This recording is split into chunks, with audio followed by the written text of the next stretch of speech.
herdeiro é o primogênito. Os outros filhos são co-herdeiros, eles são herdeiros enquanto eles estão do lado do primogênito, enquanto eles obedecem ao primogênito, enquanto eles se deixam liderar pelo primogênito. Rompeu com o primogênito, não é herdeiro. Sozinho não é herdeiro. Então, ele é um chefe. Esse agora é um líder, ele é o primogênito. E esse tal filho, que ninguém ainda sabe quem é. Mas esse tal filho, que é o herdeiro, que é o primogênito, ele já estava lá quando Deus criou os éons, que não... O que é o éon? Pode ser os mundos, o universo, os séculos, quer dizer, os tempos. Os mundos no sentido de que um mundo acabou e outro mundo começou, uma forma de estar no mundo. Não tem como traduzir. O que se sabe é que esse filho, ele assume aquilo que foi dito a respeito da sabedoria. Lá no livro dos Provérbios, capítulo 8. Quando diz que a sabedoria já estava lá. Quando Deus criou o mundo, quando Deus criou tudo, quando Deus criou esse universo, esse planeta, ele criou com sabedoria, tanto que tudo é bem organizadinho. Está tudo a harmonia das leis naturais. E por que foi bem feito? Pelo mesmo motivo que uma pessoa, um carpinteiro, fazia um móvel adequado para aquilo que eu precisava, com muita técnica e presteza e habilidade para aquilo. Então, tudo funciona perfeitamente, porque quem criou com sabedoria. Então, a sabedoria estava junto quando tudo era criado. Essa expressão de através de alguém Deus criou o mundo é uma expressão que é dita para a sabedoria. Quer dizer, esse filho não só é o responsável, é o primogênito para liderar os outros, todos nós, todos os seres humanos, como também ele teve uma participação na feitura, na criação desse universo. E desses tempos também. Tudo já estava num plano. A gente não sabia disso. Mas esses fragmentos e esses modos diversificados, eles iriam entrar em conexão lá no futuro, quando chegasse o filho e desse sentido a tudo isso. Então, tudo isso só tem sentido quando se tem a presença desse filho e se entende que ele estava desde o início. Então, quando surgiu sabedoria, isso já estava planejado, ele já sabia que ia surgir sabedoria, realeza, sacerdócio, e tudo isso já estava em função dele. Tudo isso só seria entendido e só chegaria a ter sentido quando ele chegasse. É como o primogênito dava ordem a um servo aqui, a outro lá, e aparentemente essas ordens não tinham conexão. Quando cada um fazia sua parte, aí as coisas ficavam... foi por causa disso e disso e disso que eu falei. Porque eu tenho uma estratégia. Ele tinha conhecimento do plano, os outros executavam de modo diversificado esse plano. Isso aí são os 4 versículos da carta aos Hebreus, os 4 primeiros. O que ele vai fazer? Ele vai comparar o outrora e esses dias últimos, esses últimos dias. Ele vai comparar o que aconteceu antes com o que acontece quando o filho chegou. É isso. E se a gente não entende isso, quando ele começa a falar do que era antigamente, mostrando, bom, tem sentido, ele não vai jogar fora, ele vai dizer, mas só que isso aí só tem sentido lá, quando chega o filho. E ele vai descrever com tanto detalhe as coisas antigas, que as pessoas se perdem e acham que ele está elogiando, que ele está dizendo que é isso mesmo. Ele está dizendo isso aí, ó, já era. É figura. Fazia parte do plano, era uma estratégia, um modo de realizar aquilo que vinha no futuro. Então é isso. E a gente vai passar o texto, não é assim, resume, está aqui, esse capítulo tal, capítulo tal, fala disso, porque o importante é ajudar a ler. Bom, É muito interessante também um aspecto que aparece aí, que é a expressão no versículo 3, que eu vou ler agora. Este filho, esse aí que ele falou nos 2 primeiros versículos, este filho é o esplendor. Então ele disse, teve o antes e tem a época do filho. Então quem é esse filho? Esse filho é o esplendor de sua glória e a expressão do seu ser, e sustenta o universo pelo poder de sua palavra. Então, em grego está a palavra caráter, que quer dizer, hoje em dia a gente tem em português caráter, e nós falamos bom caráter, mau caráter. A palavra caráter, o Vanhoá traduziu aqui por a expressão do ser. Então, o caráter era geralmente um selo que se tinha no anel e se usava para autenticar, para carimbar, oficializar um escrito. E a imagem que estava no anel, no selo, ficava impressa na cera quente. Então, em alto relevo, outro em baixo relevo. Então, olhando para aquele documento que está, como você hoje olha para um carimbo, está igual a figura e as letras como está, né, naquela matriz. Então, o que ele está dizendo? Assim, que a forma plena de se ver, se perceber, se receber alguma revelação de Deus, não é aquela do outrora, dos fragmentos e dos modos diversificados, quer dizer, das instituições diversificadas. Mas o modo, realmente, que Deus se expressa, o modo mais perfeito, é através de Jesus Cristo. Então, se eu quero saber sobre Deus, eu devo olhar para Jesus. Devo ver, eu só posso saber que Deus é misericordioso, porque Jesus era misericordioso e mostrou que Deus era misericordioso. Há muitos paralelos entre João e a carta aos Hebreus. E o João diz a mesma coisa quando o Filipe diz, mostra-nos o Pai. E ele diz, Filipe, quem me vê, vê o Pai. Então, você quer saber como é o Pai? Olhe para mim, para o que eu digo, para o que eu faço, como eu vivo.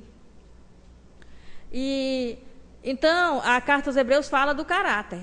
Ele é o caráter. Ele, quer dizer, ele é aquela expressão do ser, daquilo que é Deus, daquilo que Deus realmente é. Ele expressa para nós, na vida dele, nas suas atitudes, nas suas. Então, qual foi o grande problema da teologia cristã? Foi a escolástica. Por quê?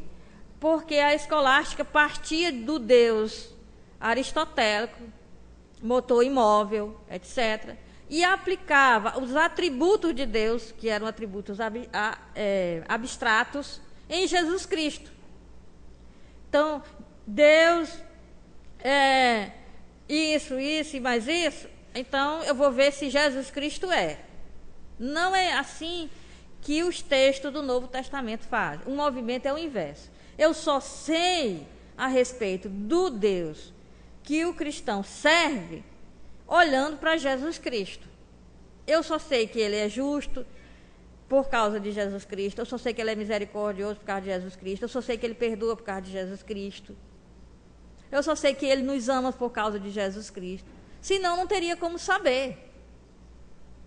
Então, às vezes a gente está no diálogo interreligioso.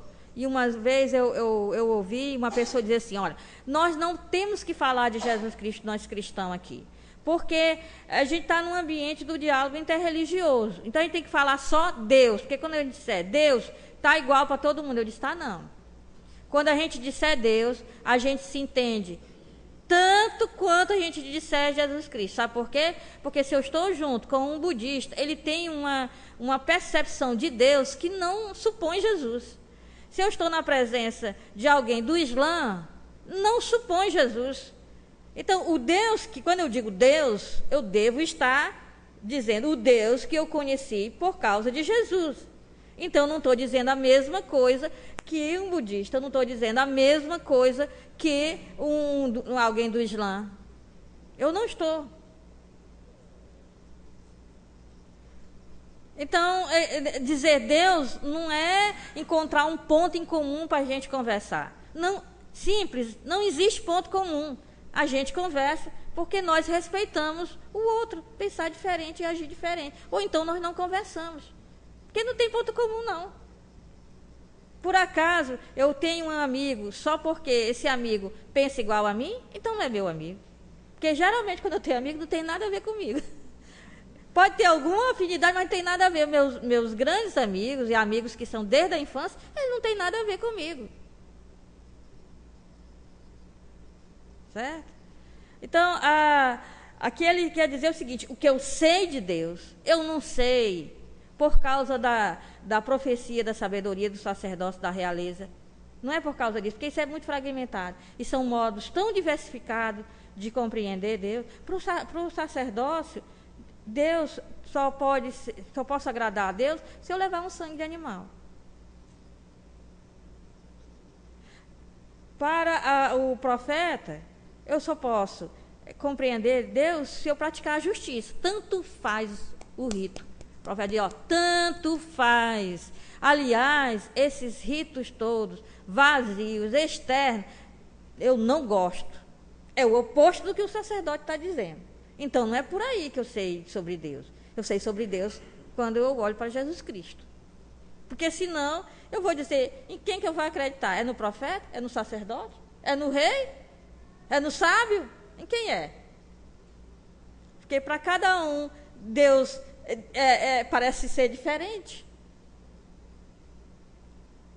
São posturas inconciliáveis. Para o sacerdócio é impossível. É impossível se relacionar com Deus sem que isso não se aconteça através do rito e do sacrifício. Para o profeta diz, estou nem aí para o seu sacrifício. E tudo isso é Deus que está dizendo. Aí Deus está muito confuso. Então a gente tem que aprender primeiro isso. Ele vai dizer, olha, as doutrinas existem, mas as doutrinas sem Jesus, elas não têm sentido, porque elas são ainda hoje modos diversificados de compreender Deus. As doutrinas são modos diversificados de compreender Deus. Bom, vamos ver se a gente faz pelo menos o slide de hoje, né? Ainda estamos no primeiro. E a outra expressão é sustenta tudo pelo poder da palavra. É uma expressão também ambígua, porque sustentar pela palavra é uma atitude do rei que manda um decreto. A palavra do rei sustenta a harmonia, a coesão do reino. Mas a palavra do poder é a palavra profética. Sustenta pela palavra do poder. Que muitos vão traduzir poder da palavra. Então, é uma palavra que ela serve ao poder, que ela não está em função de si mesma, que ela não é daquela pessoa, é uma palavra que quem a pronuncia está a serviço dela. Então, tanto aí está presente a realeza, sustenta pela palavra, que são os decretos, o governo, e palavra do poder, posso até traduzir pelo poder da palavra, se eu tiver consciente de que se trata da palavra de Deus a quem o profeta serve. E diz, depois de ter consumado a purificação dos pecados, sentou-se à direita da majestade nas alturas, tornando-se tão superior aos anjos que herdou um nome bem diferente dele. Então, fazer a purificação dos pecados remete ao ritual do Yom Kippur, ou dia da expiação, ou dia do perdão, que está lá no Levítico, que é o dia em que Israel se coloca diante de Deus como pecador e pede uma nova chance. Pede para ser inscrito no livro da vida, pede uma nova oportunidade, porque é um dia de julgamento. É um ensaio para o julgamento lá, no pós-morte. Então, se a pessoa morre durante o ano, o judeu diz, não conseguiu ser inscrito no livro da vida. Se não morreu aquele ano, obrigado, tive uma nova chance. Me inscreveu por um ano no livro da vida.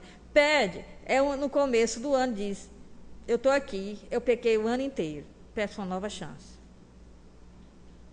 E é um movimento muito interessante, porque os dias anteriores são para reconciliação. Porque se eu ofendi Marcelo, eu não posso chegar no dia do Yom Kippur, no dia do perdão, dizendo assim, ó Deus, me perdoa por ter ofendido Marcelo. Eu não posso. Isso aí eu tenho que ter ido lá onde está o Marcelo e ter dito, Marcelo, me perdoe por ter lhe ofendido, porque eu pequei contra ti. Primeiro foi contra ti, eu ofendi, Marcelo, eu pequei contra ti. O filho pródigo. Eu pequei contra o céu e contra ti. Eu pequei contra o céu porque tem um mandamento, o quarto mandamento, que é honrar pai e mãe. Eu pequei contra o céu. E eu pequei contra ti, porque eu fiz uma afronta a ti. Eu exigi algo que eu só teria direito quando você morresse. E fui para longe de você. Então, antes do dia do Yom Kippur, todo mundo tem que se reconciliar. Porque senão não celebra o Yom Kippur, não. Não pode se apresentar diante de Deus sem ter ido lá onde está o seu irmão e ele lhe perdoar e você também o perdoar, porque vai vir gente para você perdoar. Você tem que exercer, ter um treinamento anual de exercício de perdoar e reconhecer que errou em relação ao outro. Não é possível. Todo ano. Não é possível que não aprenda. É treinar. É igual a minha mãe, quando a gente brigava, ela dizia, se abraça agora. Senão vai levar uma sua. Pegava um cipó de goiaba, quando ela fazia assim, e as folhas ficavam numa mão e o cipó ficava na outra, ela não estava de brincadeira. Aquele som daquelas folhinhas, as folhinhas caiu aqui da outra mão, e o cipó sem folha do outro lado. Abrace já aí, se abrace. Então, quando a gente começava o abraço, era medo da surra. A gente começava o abraço e para ver a pedagogia de quem não tinha nenhuma psicologia, fazia isso, né? Mulher do povo, se abrace. E o abraço tinha que durar enquanto... Aí a gente se abraçava com medo da surra, com raiva dele, mas por medo da surra abraçava. Só que o cheiro dele começava a ser bom. A batida do coração dele começava a mexer alguma coisa aqui. As lágrimas dele caindo aqui no ombro começavam a fazer efeito. E aí, aquele soluço ia passando e aquele abraço ia ficando gostoso e virava abraço de verdade. Quando o abraço era de verdade, aí a mãe dizia, agora vamos arranjar o que fazer e arruma essa bagunça. E aí os dois iam arrumar a bagunça. Eu brigava muito com meu irmão Amauri, por ciúme. Nós dois éramos apaixonados pela nossa avó Angélica e a gente sempre estava brigando, competindo pelo amor dela, que ela amava os dois, né, do jeito dela. Mas aí a gente criou uma rivalidade. E eu não tinha rivalidade tanta com a Isaura, mas tinha com o que vem depois da Isaura, que é o Amauri, por causa dela. Hoje a gente ri dessas coisas todas. Mas era assim que se fazia as pazes. Começa com um esforço, começa sem querer. E eu acho que Deus fazia no Yom Kippur era isso, abrace já o seu irmão, senão leva uma surra. E o abraço ia e acabava sendo um abraço verdadeiro. Então, ele vai dizer assim, ora, esse dia da purificação, já deu uma dica forte do sacerdócio, foi feita por eles, por esse filho aí, esse tal de filho aí que eu não sei de quem, nem quem é ele. Ele fez a purificação dos pecados. Essa é uma expressão própria do Yom Kippur. Então, depois que ele fez a purificação dos pecados, ele foi colocado à direita da majestade. Está sentado à destra, à direita. À direita da majestade. Majestade quem? Deus. É um judeu, então. Não fala o nome de Deus, fala o atributo de Deus. Deus é rei. A majestade é Deus. Então, eu ainda nem sei quem é esse autor, mas ele é um judeu. Ele é um judeu por causa de todas essas coisas que ele está falando, que só quem fosse judeu poderia falar essas coisas. E ele já está evitando pronunciar o nome de Deus para não chocar aqueles que vão ler. Então, essa pessoa, ele é um rei, porque ele sustenta tudo. Ele é um profeta por causa da palavra do poder, e ele é um rei, porque ele está sentado à direita do verdadeiro rei, é um regente. Não é aquele que tem a realeza em si mesmo. É o primogênito de um rei. É a rainha mãe. O Salomão disse, traz um trono aqui para minha mãe, que ela vai me ajudar a reinar. A maneira dos povos vizinhos, né, as grandes civilizações, por exemplo, o Egito. A rainha mãe tinha um fator corregente. Né? Então, ele não tem o poder em si mesmo. Ele recebe essa realeza da verdadeira majestade de Deus. E por isso ele tem que prestar conta desse governo, do exercício dessa realeza ao verdadeiro rei. Ora, isso me dá a ideia do Messias real. Então, o que é que eu estou fazendo aí? Nesses poucos versículos, eu estou dizendo, os dois primeiros, eu falei da comparação entre o ontem e o hoje, as instituições antigas e o filho, e agora eu estou dizendo, nesses outros dois versículos, que ele é tudo que foi dito antes. Ele é profeta, ele é sacerdote, ele é o sábio, e mais do que o rei, ele é mais do que isso, ele é a fonte da realeza terrena de Israel, ele é a fonte da sabedoria de Israel, ele é a fonte do sacerdócio de Israel. Ele não é um entre os outros, deriva dele a sabedoria do sábio, deriva dele a realeza do rei, deriva dele a profecia do profeta. Por quê? Porque ele estava desde o início lá, quando tudo foi criado, ele conhece o plano inteiro, ele conhece a planta da casa, e ele sabe por que o tijolo é colocado nesse lugar e não em outro. É isso aí. Agora vamos para o autor. Estão dispostos? Vocês estão bem calados. Estou ficando preocupado. Bom, quem foi a ilha que escreveu a carta aos Hebreus? Resposta: vamos lá. Vamos fazer um perfil, depois eu vou dizer quais foram os problemas ao longo da história. Primeiro, o autor tem intimidade com os leitores. Ele diz, mas vocês já estavam na época de semestre, mas ainda estão nesse leitinho aí, já está na época de comer o baião de 2. Ainda estão bebendo leite? Se fosse lá em Minas Gerais, já é época de comer o feijão tropeiro. Ainda estão querendo só beber leite? Tem um conhecimento dos leitores, sabe? Tem uma intimidade, sabe puxar a orelha, sabe que eles poderiam ter avançado. Qual é a origem étnica do autor? É um judeu. Por que eu sei disso? Por causa da frequência e do modo como ele cita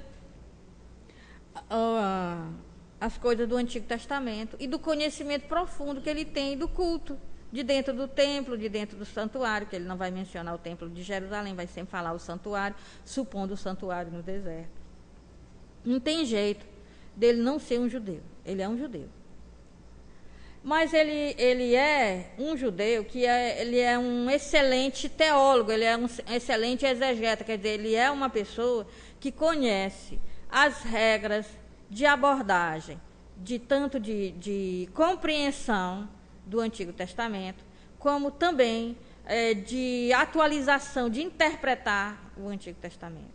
Então, ele é um sábio, ele está ligado à linha farisaica. Ele consegue ver um sentido especial nas palavras que os fariseus chamavam de sode, que é um segredo, um enigma. Por trás das palavras tem sempre alguma coisa que você não percebeu na hora que leu e que pode perceber depois. E ele consegue ele consegue interpretar o silêncio, o que não é dito. Essa é uma atitude de profundos... uma pessoa profundamente treinada na abordagem dos textos da Escritura.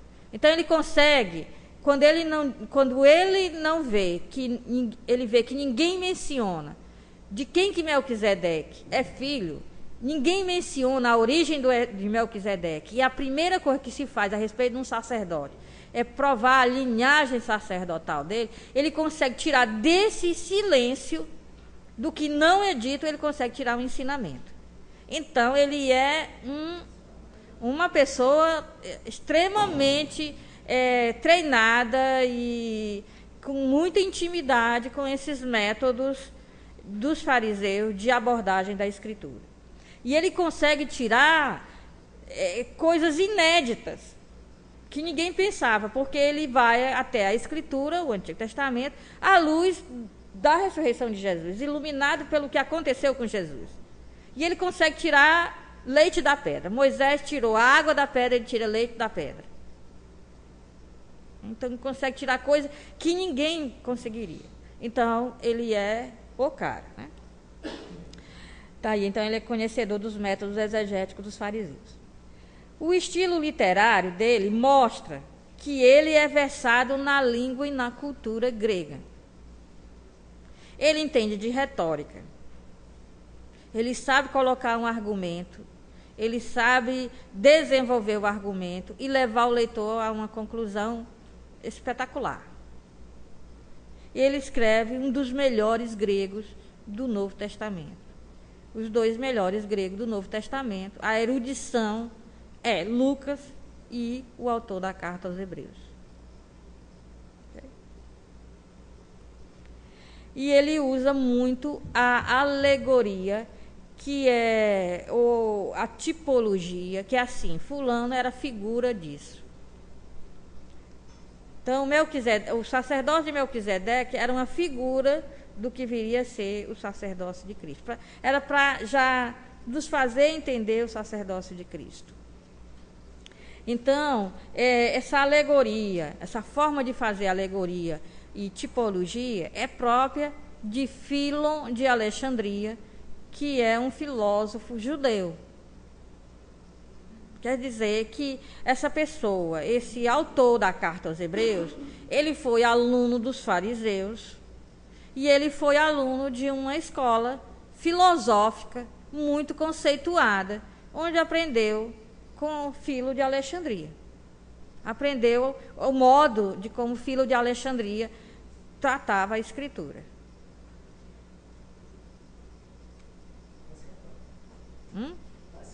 Está esquentando, né? Então, vá pensando aí em alguém. Agora, vamos lá. Tem mais coisas. Tem questionamentos a respeito de quem seria o autor. Bom, o Orígenes, um dos pais do cristianismo, muito erudito, disse assim, a respeito de Paulo. Não é Paulo, Orígenes, porque Paulo era rude no falar e cita até o que Paulo disse na segunda carta aos Coríntios, capítulo 9, versículo 6, dizendo que não tem aquele manejo com as palavras como Apolo, que não se interessou para fazer um discurso filosófico profundo lá em Corinto. Então, só que nós temos uma coisa a dizer para Orígenes. Uma coisa é Paulo chegar numa cidade, anunciar o evangelho, sem o rebuscado filosófico ou retórico próprios da cultura grega, porque ele não quer convencer o intelecto, porque para isso existia pregador o tempo todo de várias divindades aí do Oriente. Ele quer tocar o coração, então ele é ele mesmo, ele é só uma pessoa simples, que não está interessada em ganhar dinheiro com o evangelho, não quer adeptos para ele, quer adeptos para Cristo, porque inclusive ele diz na primeira carta aos Coríntios, que esse negócio, eu sou discípulo de Pedro, de Kéfas, eu sou discípulo de Paulo, eu sou discípulo de Apolo, isso não existe. Todo mundo é discípulo de Cristo. Nós não somos gurus para, né, Maria Augusta, ter essa dependência, criar dependência entre a pessoa e nós. Não, nós remetemos essa pessoa para Cristo. A gente não está interessado em ter discípulo. Então, o contexto da segunda carta aos Coríntios, capítulo 9, versículo 6, não é que Paulo não saiba de retórica, porque Paulo usa a retórica no início das cartas. Ele usa demais a retórica na carta aos Gálatas. Ele usa muito na carta aos Romanos, que é uma carta super elaborada.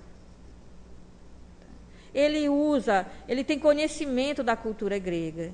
Ele tem conhecimento de filósofos estoicos. Então, isso aí não vale. Não posso simplesmente dizer... Você pode dizer que não é de Paulo, mas não diga por isso não que Orígenes pisou na bola. O que Paulo está dizendo na segunda carta aos Coríntios é: eu não quis convencer vocês com um discurso grego perfeito para vocês aderirem à minha palavra. Eu quis que vocês dessem o coração para Cristo. Então eu cheguei com simplicidade e falei de Cristo para vocês. Outra coisa que não pode ser de Paulo, né, diz também o Eusébio de Cesareia na História Eclesiástica. Esse HE é História Eclesiástica. Diz o Eusébio de Cesareia na História Eclesiástica que a carta aos Hebreus tem o melhor grego, um dos melhores gregos do Novo Testamento. E as cartas de Paulo tem lacunas, tem coisas do tipo: eu não batizei ninguém. Ah, sim, batizei fulano. Então ele diz: então não pode ser de Paulo, porque Paulo não tinha essa preocupação nas suas cartas de fazer a coisa tão bem argumentada e bem elaborada. Bom, é a posição de Eusébio. Então, quando eu li um texto que é da coleção Bíblica Loyola, do Reinaldo Fabres, as cartas de Paulo, inclui a carta aos Hebreus. E no comentário das cartas de